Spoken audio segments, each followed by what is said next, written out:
Shalom Havarim, I am Electron. I have been on a 2-year hiatus from YouTube, and it seems a few issues have brought me back and produced this new series, Reader Beware.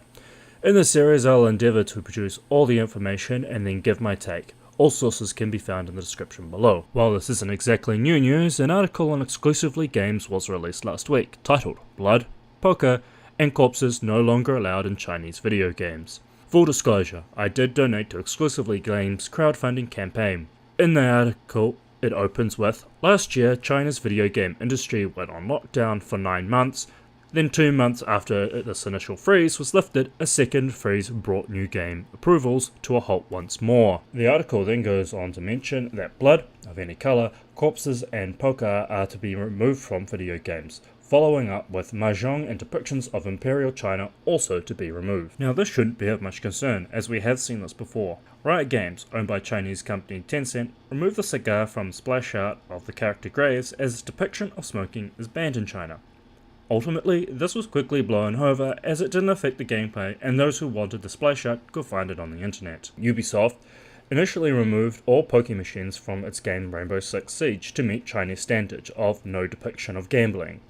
While this didn't affect the mechanical aspects of the game, a small outcry from players claimed that it changed the overall feel of the map being in a casino. This resulted in Ubisoft producing 2 versions of the game, one for China and one for the rest of the world. This latest set of bans will probably result in the removal of several games from China, such as the Age of Empires series, BioWare's Jade Empire, and Square Enix's Final Fantasy XIV, although the Japanese company probably doesn't care too much about a Chinese market for its MMO. Now this is where we get into the crux of the issue, as the article goes on to cite Newzoo that China is the largest gaming market in the world, followed by the United States as second, Japan as third, South Korea as fourth, and Germany as fifth. However, all may not be as it seems.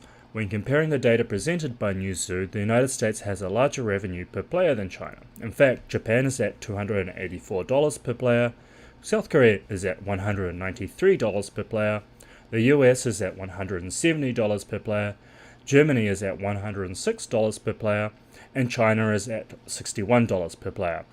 Even Taiwan, which is ranked 15 by Newzoo, earns $89 per player. There are many explanations as to why this discrepancy exists, such as mean wage, or that many of these countries' players are more likely to purchase console or PC games over paying for microtransactions over mobile platforms. However, there is another piece of information to note, and that is this. Newzoo, in its China report, breaks down this number for mobile, PC, and console. Yet, when compared to the other reports, these numbers do not exist, which leaves one to question how the market is distributed in these other countries. Now, we know that the mobile market at the recording of this video is more lucrative, and I have not presented any evidence to counter otherwise, nor am I saying that Newzoo's data is wrong. However, this does bring into question what is Newzoo hiding to admit this information. Havarim, it is important that market analyzers correctly and consistently present their findings and all data, as these can have massive impacts on the industry as a whole.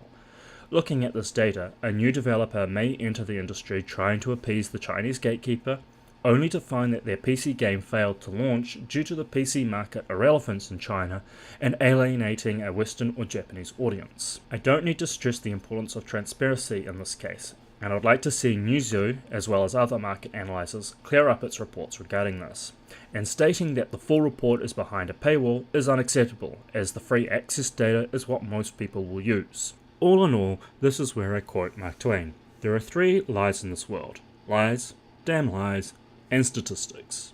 If you enjoyed this content, hit the like and or subscribe button, and if you didn't, well, the dislike button is right over there. Feel free to share this content or leave a comment down below. Until next time, see ya!